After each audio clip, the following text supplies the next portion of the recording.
এই গল্পটা হলো রামপুরের নন্দুর। নন্দু নিজের পরিবারের সাথে রামপুরে থাকতো। এমনিতে তো নন্দু কাঠ কাটার কাজ করত, কিন্তু ওর স্বপ্ন ছিল যে ও ট্রেনের টিসি হবে। আজকালকার গ্রাহক আমার এত বেশি বেড়ে গেছে যে আমি তো পড়াশোনা করার সময়ই পাচ্ছি না, কি জ্বালা। এই যে শুনছো নন্দু ভাই, তোমাকে দিয়ে একটা বড় কাঠের দরজা বানাতে চাই আমি। দেখো আমি বানিয়ে তো দেবো, কিন্তু একটু সময় লাগবে। মানে যদি পারো অন্য কোথাও গিয়ে বানিয়ে নিতে পারো। আরে তুমি তো আজকাল খুব ভাও খাচ্ছ দেখছি, আগের মতো না নেই তুমি। ঠিক আছে, আমি অন্য কোথাও গিয়ে বানিয়ে নেব। নন্দু এত ভালো কাঠের ব্যবসায়ী ছিল যে প্রত্যেকে শুধু ওর কাছ থেকে জিনিস তৈরি করত। এই কারণেই নন্দু নিজের পছন্দ মতো চাকরি করতে পারত না। আর এই কথাটা গিয়ে নন্দু নিজের মা রূপমতিকে বলল, মা, আমি সব কিছু থেকে বিরক্ত হয়ে যাচ্ছি। সবাই আমাকে দিয়ে জিনিস তৈরি করতে চাইছে, আর সেই কারণে আমি পড়াশোনা করার সময় তো পাই না, তাছাড়া ঘুমাতেও পারি না। এটা তো খুব ভালোই কথা। যখন তোমার ভেতরে এত ভালো গুণ আছে পয়সা রোজগার করার, তাহলে তো তোমার এটাই করা উচিত। কোথাও গিয়ে চাকরি বাকরি করার কি দরকার? না মা, আমি ট্রেনের টিসি বা অন্তত মোটরম্যান তো হবই হব, সে যাই হয়ে যাক না কেন। তুমি একটা কাজ করো, আজকে সন্ধেবেলার ট্রেন ধরে তুমি নিজের মামার ঘরে চলে যাও। অন্তত কিছুদিনের জন্য তোমার মাথা শান্ত হবে। এই কথাটা তুমি ভালোই বলেছো মা, আমি তাই করব তাহলে। অন্তত পক্ষে কয়েকদিনের জন্য মনে একটু শান্তি হবে আমার, বাবা গো।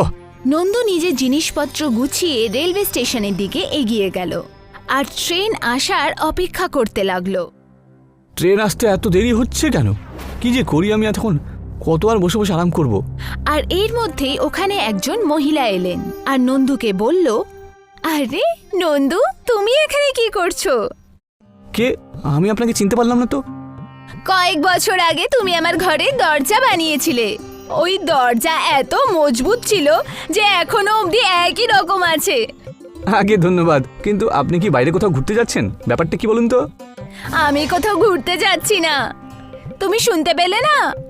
শহরের থেকে বাইরে ট্রেন ড্রাইভার আর টিসির পরীক্ষা চলছে।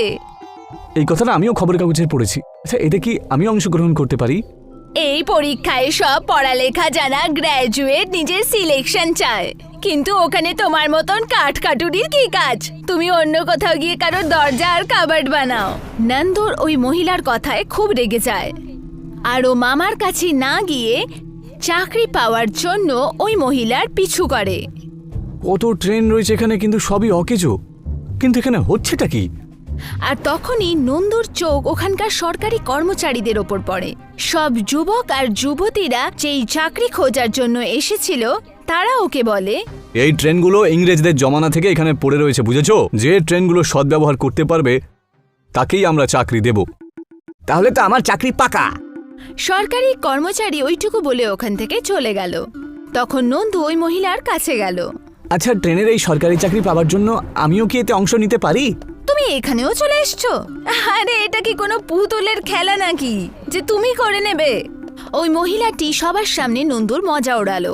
নন্দু ওখান থেকে চলে গেল আর ভাবতে থাকলো, এদের সবাইকে আমি এদের থেকে ভালো ট্রেন বানিয়ে দেখাবো, আর সেটাকে আমি নিজেই চালাবো। নন্দু সেই মুহূর্তেই শপথ নিল আর জঙ্গল থেকে অনেক কাঠ কেটে নিয়ে চলে এলো আর ওটা দিয়ে আসল ট্রেন করার কথা ভাবলো, আর চাকার মতন।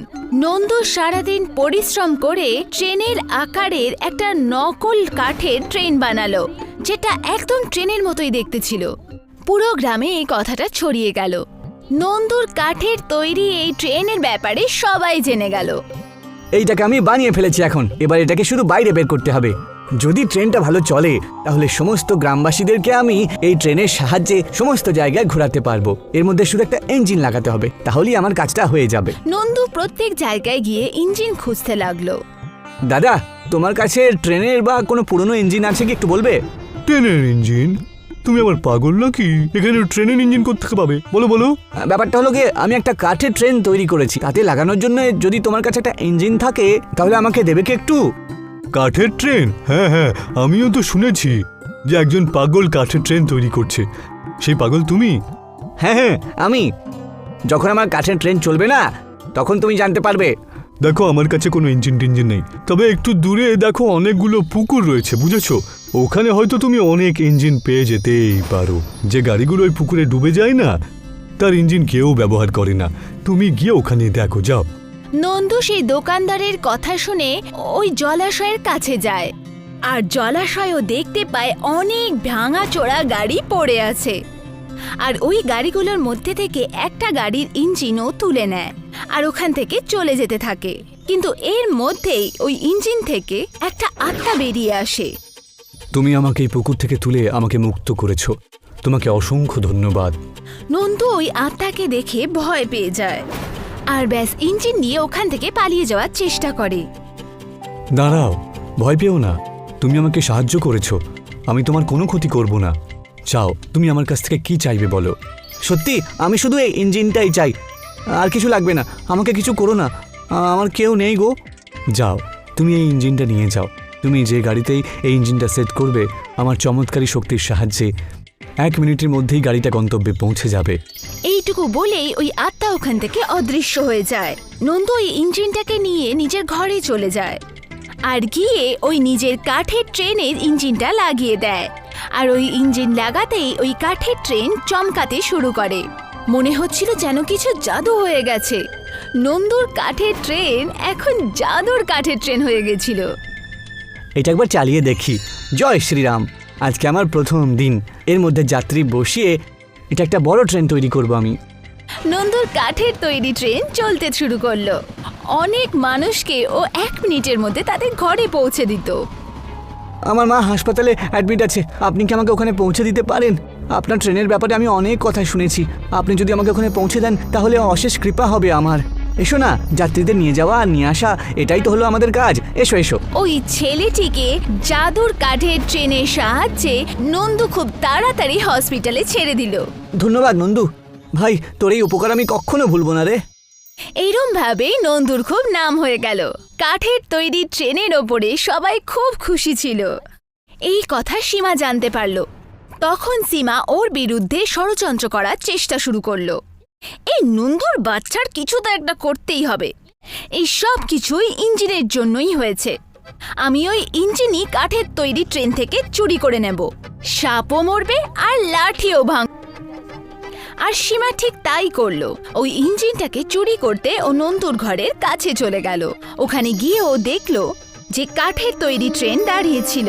আর ও যেই মুহূর্তে কাঠের ট্রেন থেকে ওই ইঞ্জিনটা চুরি করতে পৌঁছালো, ইঞ্জিন ছুতেই ইঞ্জিনের ভেতর থেকে কারেন্ট বেরোতে শুরু করলো। আর কারেন্ট জোরে সীমার কাছে লাগলো। কারেন্ট! সীমার চিৎকার শুনে নন্দু ওখানে পৌঁছালো আর কাঠের বাঁশ দিয়ে ওকে ইঞ্জিন থেকে ছাড়িয়ে দিল। ধন্যবাদ নন্দু, তুমি আমার প্রাণ বাঁচিয়ে নিলে। তুমি এখানে ইঞ্জিন চুরি করতে এসেছো, এটা খুবই অন্যায়। আমার খুব বড় ভুল হয়ে গেছে, আমায় ক্ষমা করে দাও। আমি তোমাকে তখনই ক্ষমা করব যদি তুমি এই ট্রেনের মধ্যে কাজ করো আমার সাথে। তাহলে এইটাও কি এবার জিজ্ঞেস করা দরকার আছে? আমি নিশ্চয়ই করব। সীমা আর নন্দু এখন একসাথে সবাইকে কাঠের তৈরি ট্রেনের সাহায্যে নিজের